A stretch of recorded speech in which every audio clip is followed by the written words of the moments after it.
apakah Sobat Makna tahu, induk peradaban manusia modern di kawasan tersebut sebenarnya berasal dari tanah Melayu yang sering disebut dengan Sundaland. Adalah Stephen Oppenheimer, pakar genetik dan struktur DNA asal Oxford University, Inggris, yang memiliki keyakinan bahwa induk dari semua peradaban di muka bumi berasal dari bumi Nusantara yang kini bernama Indonesia.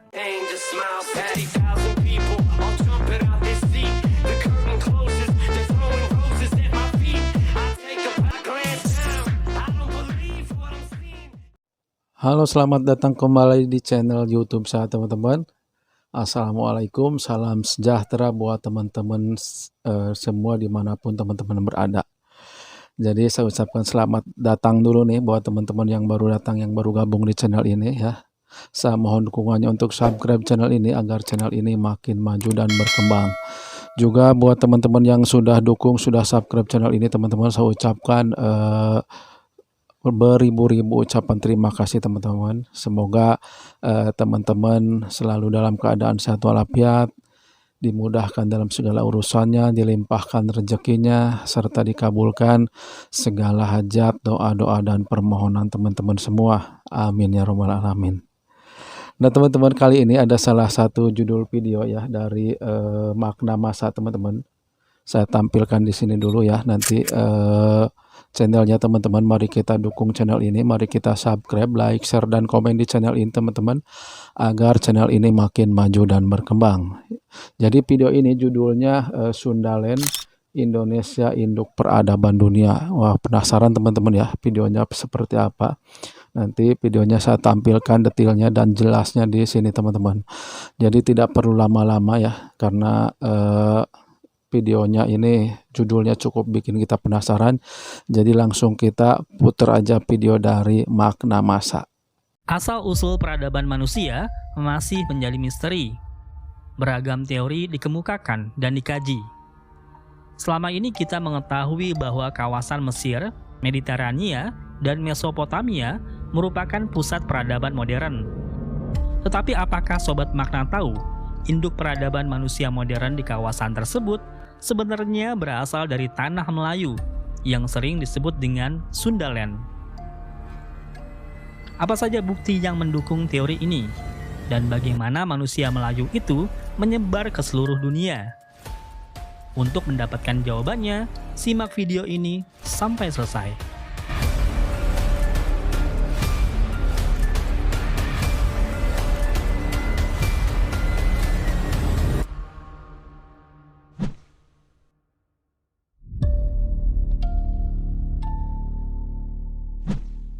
Adalah Stephen Oppenheimer, pakar genetik dan struktur DNA asal Oxford University, Inggris, yang memiliki keyakinan bahwa induk dari semua peradaban di muka bumi berasal dari bumi Nusantara yang kini bernama Indonesia.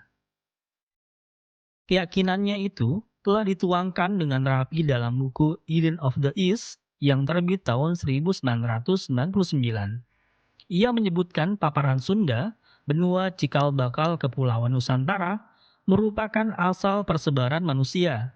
Pendapat ini kemudian dikenal dengan teori Sundaland. Teori Sundaland seperti memutarbalikan sejarah yang sudah ada.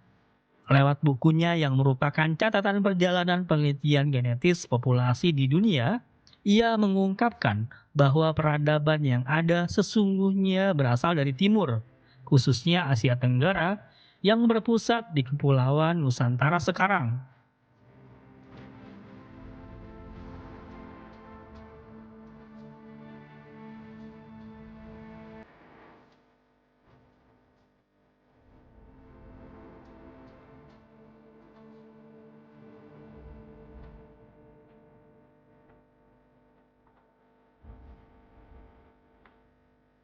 Sejarah selama ini mencatat bahwa induk peradaban manusia modern berasal dari Mesir, Mediterania, dan Mesopotamia.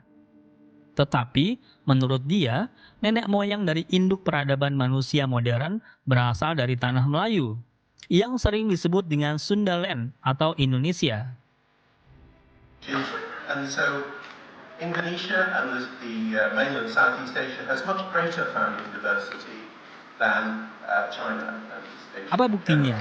Peradaban agrikultur Indonesia lebih dulu ada dari peradaban agrikultur lain di dunia, kata Stephen Oppenheimer. Stephen Oppenheimer adalah seorang dokter lulusan Oxford University yang melakukan riset penyakit malaria di kawasan Pasifik. Ketertarikannya tentang mutasi gen pada pasien yang kebal malaria membawanya pada riset tentang asal-usul serta penyebaran umat manusia. Dalam buku Eden in the East, Oppenheimer tidak hanya menampilkan hasil kajiannya sendiri, namun beliau memperkaya dengan studi literatur, hasil penelitian ilmuwan lain baik secara genetis, filologis, arkeologis, maupun mitologi di berbagai kawasan. Oppenheimer juga melakukan penelitian dengan survei ke sejumlah lokasi untuk meneliti budaya dan bahasa. Berdasarkan bukti geologis di berbagai lokasi di seluruh dunia, Oppenheimer berpendapat bahwa bumi pernah mengalami 3 banjir besar akibat pelelehan es atau pasca zaman glasial di kutub utara, yaitu sekitar 14.000 tahun, 11.000 tahun, dan 7.500 tahun yang lalu. Pada masa zaman es, di mana permukaan air laut di bawah 100 meter dari sekarang, maka daratan di Asia Tenggara masih menyatu dengan benua paparan Sunda yang meliputi Sumatera, Semenanjung Malaya, Kalimantan, dan seluruh Asia. Oppenheimer tidak sendiri dalam hal ini. Arkeolog Amerika, Wilhelm Solheim, sebelumnya memiliki tesis tentang jaringan perdagangan maritim, pulau dan pesisir di seluruh cincin Pasifik dan kepulauan Asia Tenggara hingga ke Madagaskar pada 7.000 tahun lalu. Solheim memberi julukan budaya Nusantao pada jalur perdagangan ini. Dari segi budaya, pendapat Oppenheimer mendasarkan pada tradisi tulup atau sumpit bambu untuk berburu dengan cara ditiup, memiliki akar sejarah dan sebaran dari Borneo atau Kalimantan, di mana budaya ini tidak ditemukan di Taiwan. Selain itu, yang menarik adalah budaya tembikar Lapita yang berasal dari kawasan berbahasa Melanesia di Papua Nugini dan Kepulauan Bismarck.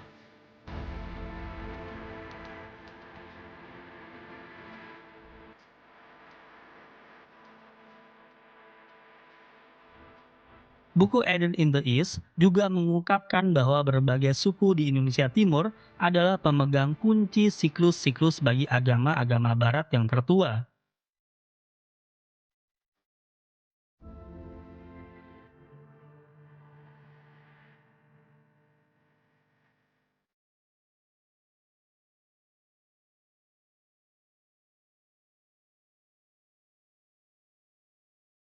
Oppenheimer percaya bahwa sesungguhnya bangsa Sumeria yang diyakini sejarawan dunia sebagai budaya tertua di dunia ternyata memiliki nenek moyang Asia Tenggara, khususnya Indonesia, yang bermigrasi akibat banjir di akhir zaman es.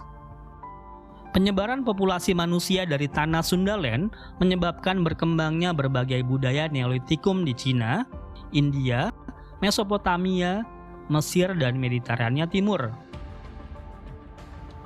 Indonesia telah melakukan aktivitas pelayaran, memancing, menanam jauh sebelum orang lain melakukannya, ujar Oppenheimer. Sementara penanaman beras yang sangat pokok bagi masyarakat tidak berasal dari Cina atau India, tapi berasal dari Semenanjung Malaya pada 9.000 tahun yang lalu. Bangsa Austronesia sebagai bangsa nenek moyang Indonesia dikenal memiliki tradisi megalitik. Indonesia menjadi salah satu negara dengan peninggalan megalitikum terbanyak dan terbesar di dunia. Tradisi megalitik adalah kebiasaan masyarakat kuno untuk membangun karya monumental yang terbuat dari batu sebagai bagian dari sistem kepercayaan. Peninggalan tradisi megalitik di Indonesia dapat dijumpai di berbagai daerah. Peninggalan tersebut mempunyai bentuk dan ukuran yang sangat beraneka ragam. Misalnya seperti tradisi megalitik di Bali yang terkenal dengan sarkofagusnya. Sulawesi Utara terkenal dengan waruga, Sumba terkenal dengan dolmennya, dan Jawa Barat serta Banten dengan punden berundaknya. Punden berundak adalah bangunan yang berbentuk anak tangga, berfungsi sebagai pemujaan arwah nenek moyang dan dianggap suci. Situs Gunung Padang merupakan punden berundak terbesar di Asia Tenggara, bahkan dunia. Dalam perkembangannya, bentuk punden berundak berakulturasi dengan budaya Hindu-Buddha yang datang kemudian. Salah satu contohnya dapat dilihat pada beberapa candi peninggalan kerajaan Hindu-Buddha di Indonesia. Misalnya, Candi Borobudur yang berundak-undak dan mengerucut ke atas. Jelaslah bahwa nenek moyang kita mempunyai lokal jenius, sehingga mampu mempadu-padankan berbagai budaya tanpa kehilangan jati dirinya. Kembali ke buku Eden in the East. Buku ini membalikan sejumlah fakta-fakta yang selama ini diketahui dan dipercaya masyarakat dunia tentang sejarah peradaban manusia. Namun kesimpulan ini masih sebatas teori dan mendapat tentangan dari teori Out of Taiwan.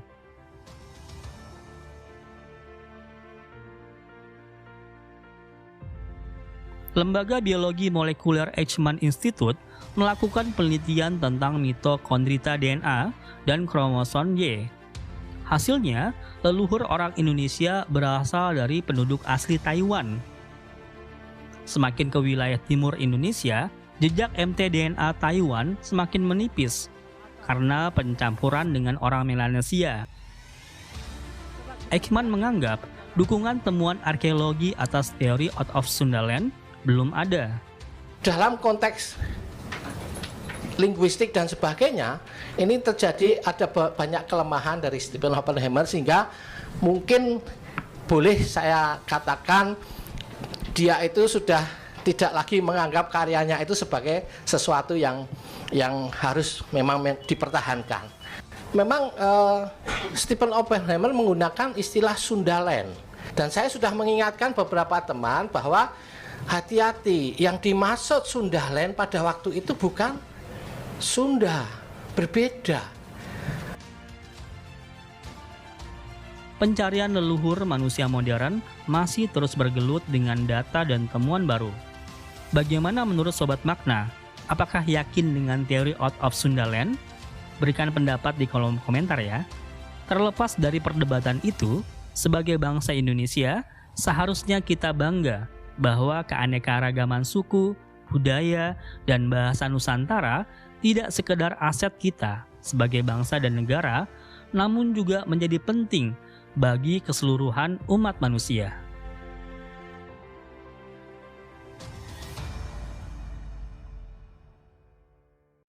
Nah teman-teman, jadi itu ya, udah kita saksikan videonya dari Makna Masa teman-teman tentang peradaban dunia ini teman-teman, yang berasal dari Sundaland teman-teman, yaitu Nusantara lah teman-teman.